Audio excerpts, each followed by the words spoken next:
Hiya, I'm in Westport, County Mayo, and I've just been to a funeral in the Catholic Church. And at the end of the funeral they said there's a festival on, a flower festival in our neighbours, the Protestant Church. So I came up here to the flower festival in the Protestant Church, the Holy Trinity Church, and I came across someone who has another take on death.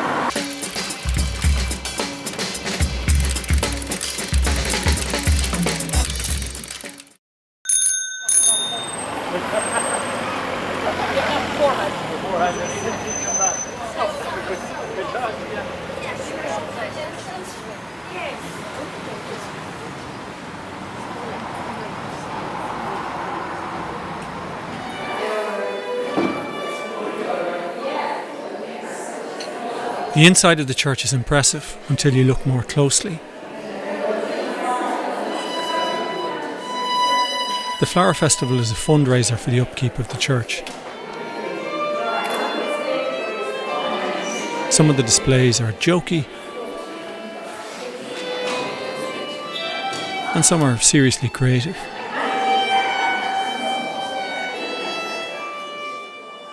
And then some of the displays are memorials, like this one here.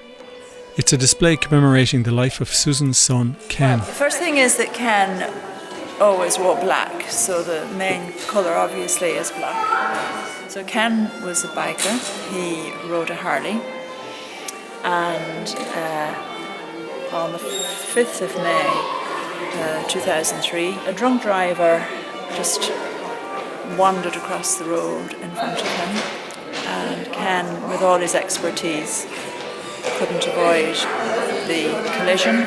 He was 29. The display includes Ken's ID bracelet from the maternity hospital, his bank card and his hat. Oh, he liked his style, he always wore a hat, yeah. There's also Ken's lighter and a set of bearings from his bike. And yeah, I found a lithium battery.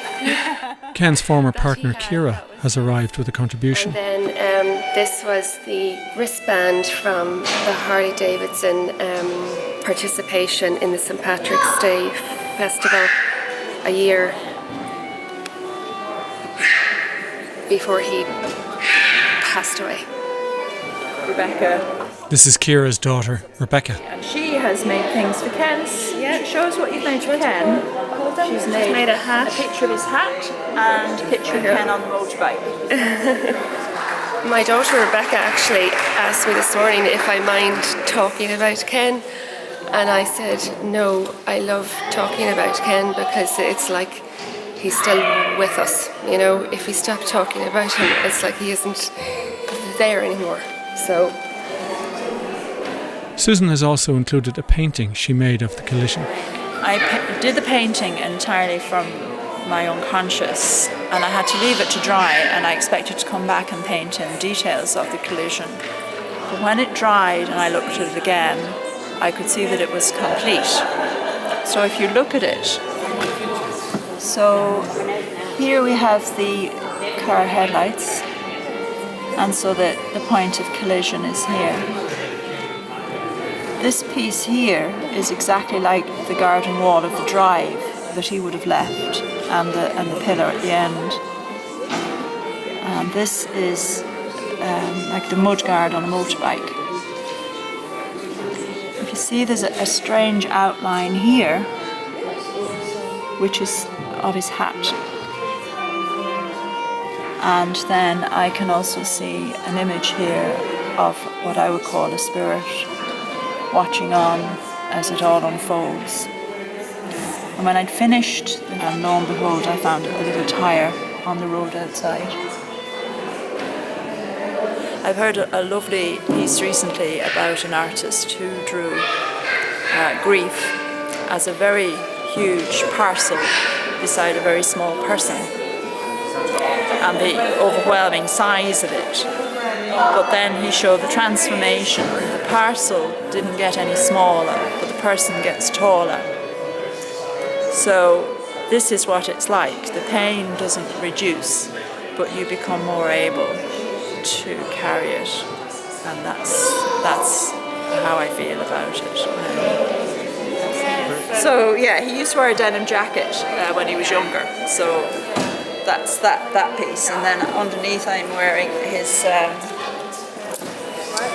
waistcoat these are his Harley badges, and these are rallies that I attended. I was invited to a few rallies by the Harley people, who are a big family. And this is my little badge that says,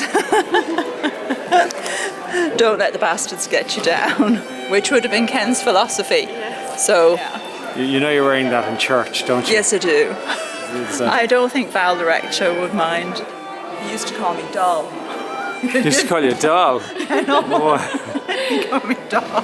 How's it going, doll? Because you were precious, or because you were fragile? Because I was precious, and I was his first girlfriend, I suppose. right. We were very close. Great. Susan Graham and her display in memory of her son Ken Wolfe Nielsen.